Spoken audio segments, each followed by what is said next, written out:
Welcome back to Ferris Sports Update. Time to talk one more time Bulldog hockey, and with us, the voice of the Bulldogs, Shafran. And Jared, first of all, welcome to the show. Thanks a lot, Rob. We had Coach Daniels on last week, kind of recapping the season. From your perspective, just give us a few highlights from this past year, your first season with Ferris State. Yeah, it was quite the run that the team went on here down the stretch. I think it was a season where, for most of the season, the coaching staff would have said that they weren't really playing up to expectations, just kind of hovering around 500. A couple big wins early in the year, but then some losses to some teams that they thought they should have beat. So all of a sudden, the playoff run that they had was really incredible. Being able to win 5 straight games in the playoffs is not something that most teams can do, and you end up getting down to the final 8 teams in the country. There's a lot to be said for that. How special was that for you to be a part of that, winning the Final 5 championship, going to the NCAA tournament here in your first season?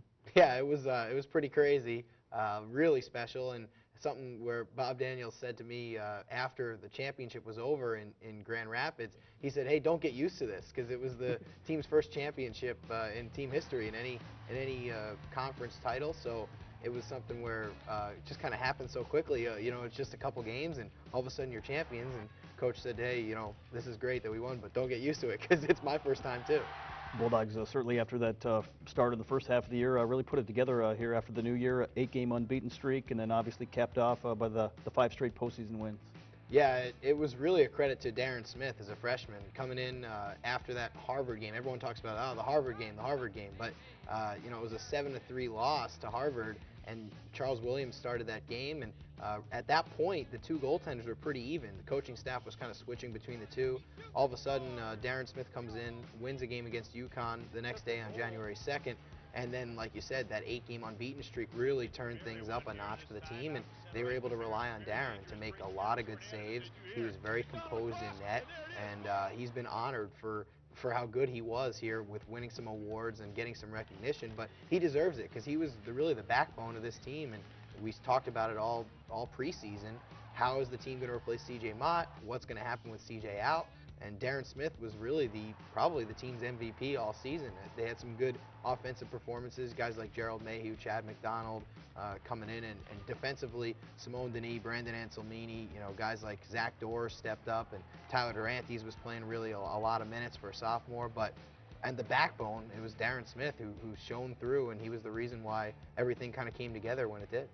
Recently named as the College Hockey News top goaltender for freshmen in the country, and certainly a big accomplishment, big honor for him. It really was, and you know, I was kind of surprised when he won that award. He wasn't even the all-rookie team goaltender in the WCHA, but it just shows, you know, those awards came out before the postseason, and the postseason matters so much that you kind of look at the statistics and freshman goaltenders as a whole in the country. I couldn't believe that actually Darren deserved that award. When you look at the statistics, I thought it was just because he had a great postseason run, but when you look at what he did compared to some other freshman goaltenders, some other guys didn't play as many minutes, some other guys were hurt. Darren was healthy the whole year. He played a lot of minutes down the stretch, and he was really good. He had some really good numbers, so he deserved that award, and I was surprised that he got it, but when I kind of look back, and you know what, he would have been the person that I would have voted for if I was someone who was on the East Coast that didn't see him play, just looking at the numbers, looking at the statistics, and seeing how far the team was able to make it.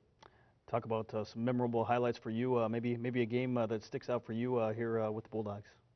Yeah, I think there's been a lot that have stuck out. I talked about it a few months ago that, you know, one of the best games of the year was an overtime win against Bemidji State, and we were on the road, and everyone was talking about how the 2 teams, Ferris State and Bemidji State, had such good games against each other over the past couple seasons, and Mitch Maloney comes through with an overtime winning goal that I would have never expected, and that was a really cool game to call. Obviously, the playoff games were amazing. The Game 2 against Northern Michigan in the opening round of the WCHA playoffs was unbelievable. Gerald Mayhew scoring twice in 37 seconds, and really Northern Michigan kind of just crumbling, and Ferris State able to really step it up, and that's when the team really got the confidence. Because if you remember, they lost to Lake Superior State on the last game of the year, senior night, here at Avaglaben, and I think guys were a little bit tentative coming into the playoffs. They won the first game against Northern Michigan on a late Kyle Schemp goal, but to really have Mayhew score twice in 37 seconds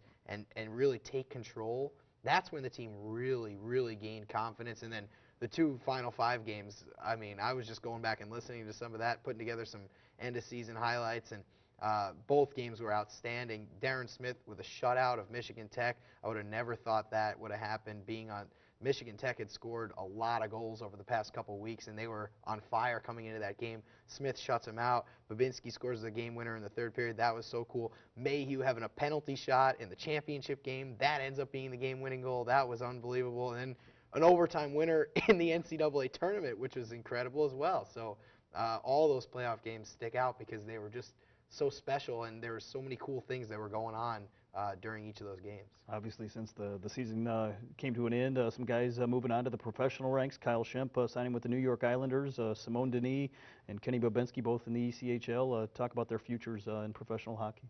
Yeah, we got a couple seniors that have signed, you mentioned, and Kyle Schemp kind of led the way. He signed pretty quickly right afterwards. We weren't sure what his plans were going to be, but it sounded like from talking to him that the Islanders had been kind of knowing that was going to happen. He kind of kept it quiet, Kyle did, and all of a sudden the Islanders are ready to pounce on him. They gave him a 2-year contract, and what that means is he's going to start out in the AHL. He actually hasn't dressed in a game yet. I've been watching the box scores, but he's down in the AHL right now with the Islanders affiliate, the Bridgeport Sound Tigers. But what that contract is that he signed, it's a 2-year contract that allows him to move up to the NHL and back down freely. They call it a two-way contract. So he could be up in the NHL at any point in the next 2 years, and the Islanders wouldn't have to restructure any of his contract. His contract, as it stands right now, allows him to go up to the NHL at any time.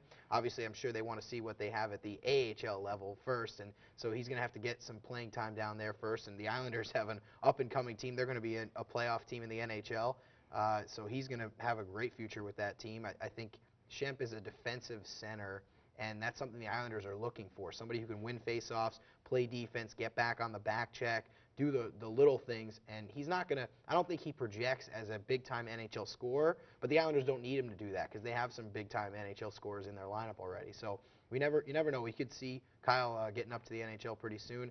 Simone has played in 2 games with his team, the Fort Wayne Comets, and actually got the start in his first game, which was really cool for him.